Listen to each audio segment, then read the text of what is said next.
Welcome to the Entrepreneur Success Formula podcast, where we'll be getting down to earth with real entrepreneurs who work hard and know that success is more than a mindset, as it takes blood, guts and a bucket full of luck to survive and thrive in the world of business today, especially today.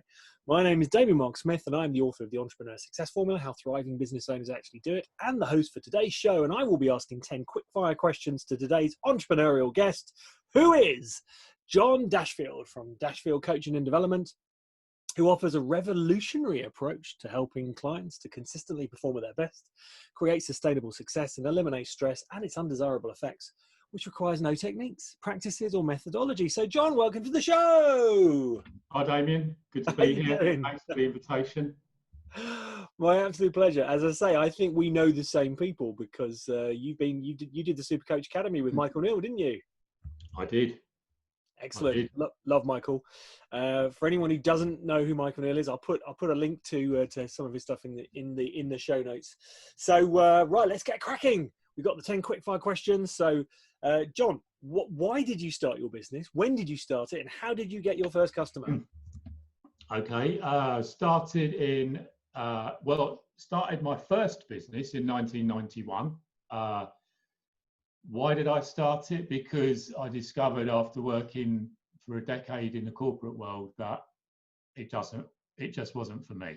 I needed to be able to express myself, not work in that kind of environment, and so I took the chance to go out on my own in the financial advice business, which was what I did in 1991, and then I sold that in 2005, and I'd already started my coaching business by then. And then in 2006, my coaching business became my full-time business. How did I get my first clients?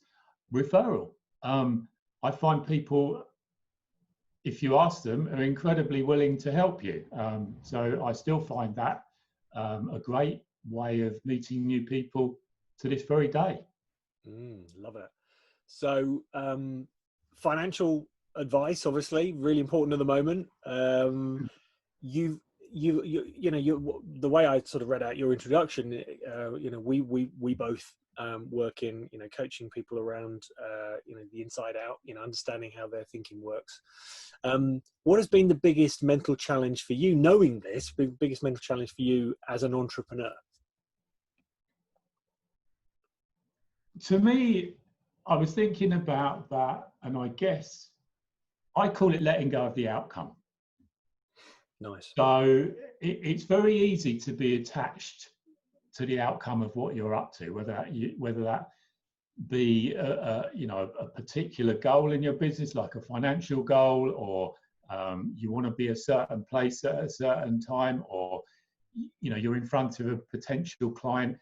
And what I've learned is just to let go of that completely, and to not have your mind on the outcome. And I found that incredibly helpful in my relationships, in my business. That doesn't mean don't have goals, but it means set the goal and be far more open to how you would accomplish it or might accomplish it. I love it. Okay. If you had to start all over again, we can take this back to 1991 if you want, but if you had to start all over again, what is the very first thing that you would have done differently? I would say be more relaxed, because I think the kind of people that start businesses tend to be very hard on themselves, and push themselves and drive themselves very hard. And even though that looks like a good idea at the time, I'm not saying don't work hard, because it always takes hard work, but don't be hard on yourself, because to me, there's no benefit to that, and it's very draining. There's a big difference, I find, between working hard and working smart. Yeah, exactly. And an example would be, when I say to my clients, it's like everything you do in your business, including how you look after your health, is part of your business. And if you were the PLC of me, you would take care of yourself. And they go, oh, that's a good point, actually. Yeah. So burning yourself out doesn't work. No, but it's a hard lesson to learn. That's the thing. So if I was going back to the beginning, that's the one thing I would have learned a lot quicker. Fantastic. And so when did you come across like the inside out understanding? Whenabouts did you come across it first time? 2000. Well, funnily enough, it was 2009, but then I ignored it for a couple of years.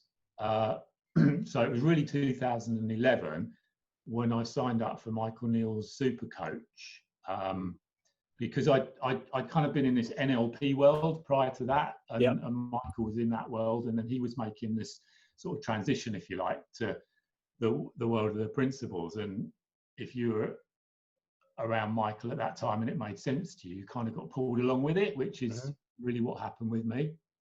For anyone who doesn't know about the three principles, Sydney Banks was the kind of like discoverer of something, which is actually very simple. It's, we're alive, we think, and we feel that thought. So when you understand that you're not feeling your circumstances, you're feeling your thinking, that's actually quite a game changer. It's like, I'm not actually experiencing my bank account, I'm experiencing my thinking. It's like, oh, okay, well, hold on a minute. It's sort of correlation, not causation. So we can go down that route in another podcast, but there'll be people out there going, what are the three principles? There you go. That's it. In a nutshell. That's the light version. Right. If you were in charge of UK business, what legislation would you introduce to help entrepreneurs right now? I would make it easier to borrow money at very good rates, and to not be taken advantage of by institutions, because really that's what businesses need. And there's a real stigma around failure in business as well, which I think is wrong, because you have to try things, and not everything you do is going to work. So making it easier for people to get the funding they need at a rate which is palatable, I think is really, really important, because the economy really rests and runs on entrepreneurs and the creativity of entrepreneurs. So it's got to be a good thing that's easier for people, and currently I don't think it is easy enough. No, really, especially in this country, I find it incredibly hard. What has been, well, bearing in mind you've got referrals to start with, so we're going to leave that one out. You can't use that one. But what has been your best marketing tactic, and why? Okay. Well, here's the thing. When I started in my first business, I went to work at an office which was a lot further away from me where I lived than I could have done. And the reason I went there was one particular, or actually a couple of people, but one person in particular who actually was the top producer globally for the company that I worked for. This guy was just an incredible producer of business. I mean, it was extraordinary. And the advice he gave me as regards marketing, he just said, do everything all of the time. Right? Brilliant. But so to put that into a context or give an example, he would try an idea immediately. See, and that without overthinking it. And if it worked, great, and if it didn't work, great. And very much like a client of mine I spoke to a couple of days ago. He had he's got a couple of bars. Obviously, they're shut because of the situation with the coronavirus. And he's got this kind of mantra, he says, and he calls it fail fast. So he said, if you've got an idea and you want to test it, he said, just do it. And if it's going to fail fast. And in 5 hours, he and his colleague, they created a website, got it up and running, and made £3,000 in selling cocktails online delivered to your door within literally within a couple of days. So I think really the advice is, try everything and find out what works, but don't overthink it. Just obviously don't chuck serious money at something until you've tested it, but you don't know what's going to work for you until you try it. I love that. I've got another example for you. Actually, it's two builders in America, both sort of small builders, sort of 8 to 10 people in the building companies. Everything shuts down over there. House building shuts down over there. So one of them just like furloughs employees. The other one goes down to a local hospital with all his lads and says, look, is there any building work that you need taken care of? Right. And they're like, well, actually, there are a couple of things. We need the aircon sorted out because obviously we're going to get a lot of people in there. They spend like a day and a half, like basically volunteering and doing the stuff. And then someone comes up and says, oh, we can't help but notice you guys are amazing. There's a building site down the road, right, is looking for people right now. And they're paying because they're carrying on the work. It's just because they were there, right? They all then get employed by this building site and they're still there now making more money than they would have done. Got to try it. Just got to do it. See what happens. Yeah, fantastic. Right, John, what is your favourite business book and why? I think we might be quite similar on this one. Yeah, I was thinking about that. Probably The Prosperous Coach. Steve Chandler and Rich Litvin. I'm a big fan of Steve Chandler. I'm in a program with Steve at the moment. And I think if you want to be successful at professional services, not just coaching, so whatever professional services you provide, to me, The Prosperous Coach is a great book where it's teaching you to come from a place of service so that you provide right from the get-go. You're providing value to people, and I really like that idea.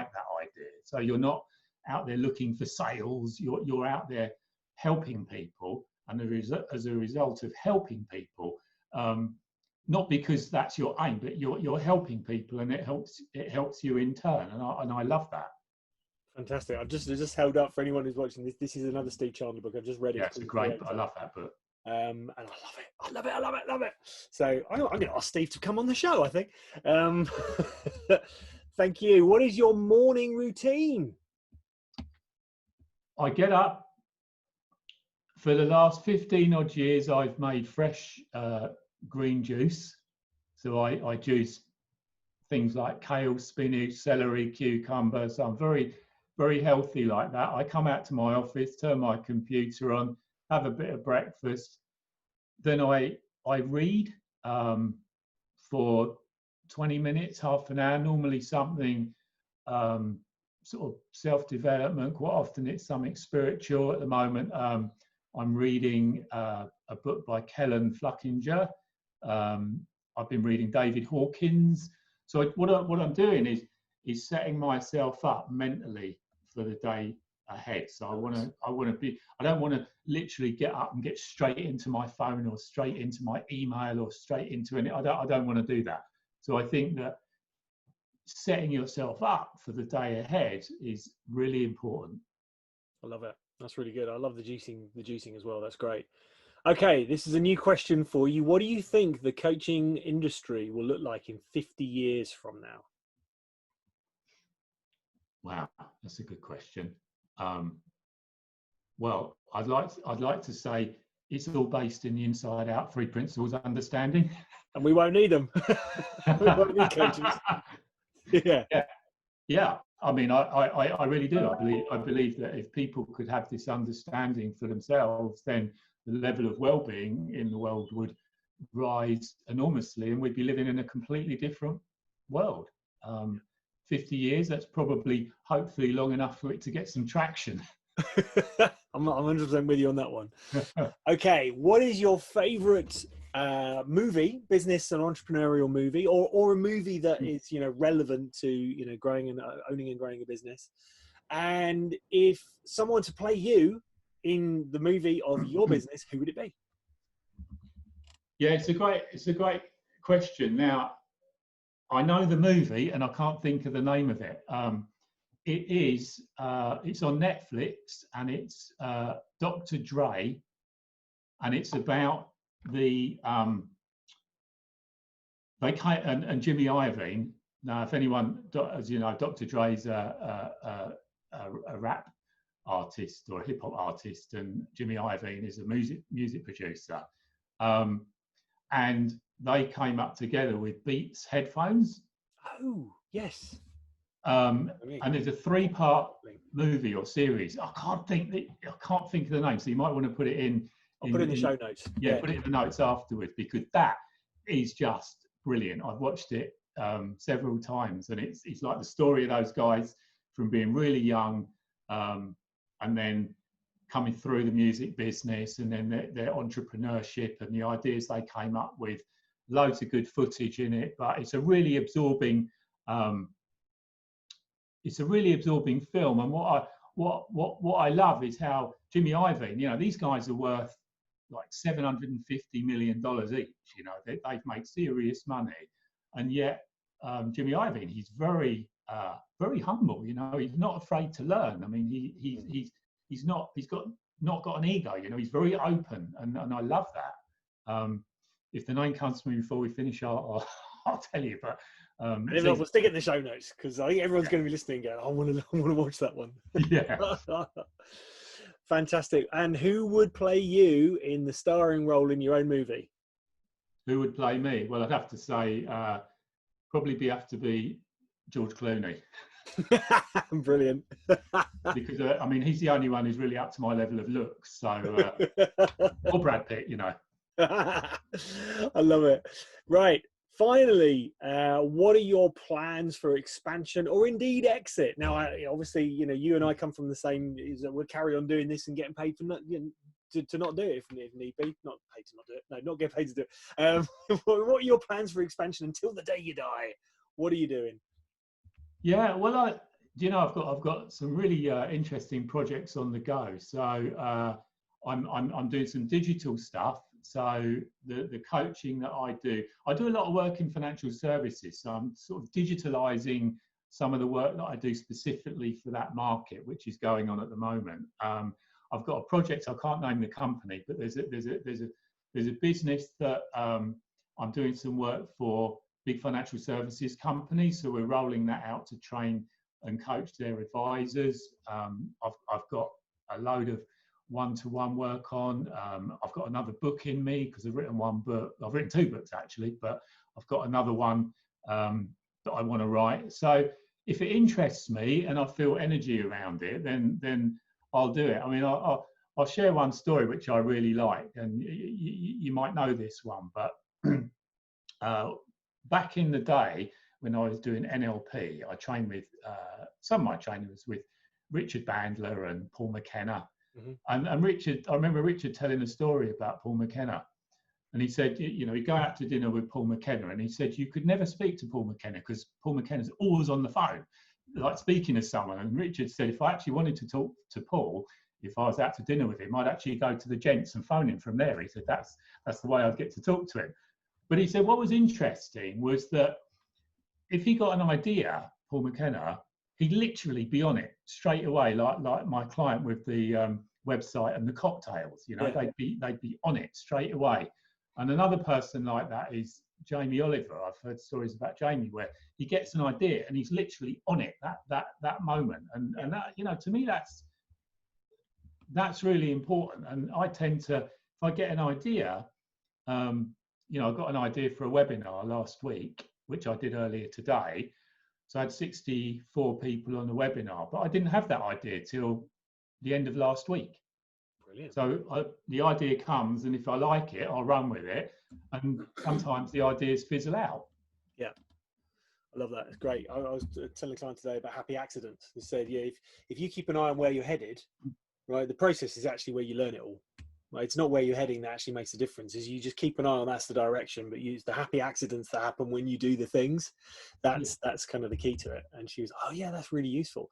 Brilliant. Thank you so much, John. If listeners want to get in touch with you or buy your books, how do we do that? The website, www.dashfield.com, is my sort of general coaching website. And for financial people, www.clientcenteredadvisors.com.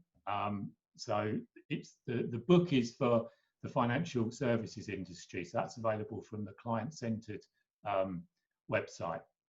Fantastic. So people can get in touch with me from either of those. Superb. And I'll put the links to those on the show notes as well. So thank you, John, so much for taking the time and having this brief delve into a real life of a real entrepreneur, a real coach.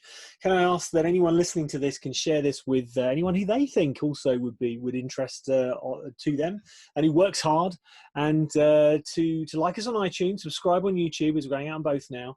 And if you would like to take part in this show, simply drop me an email at damien@rethinkingbusiness.biz and we can have a chat. So, John, here's to your future success.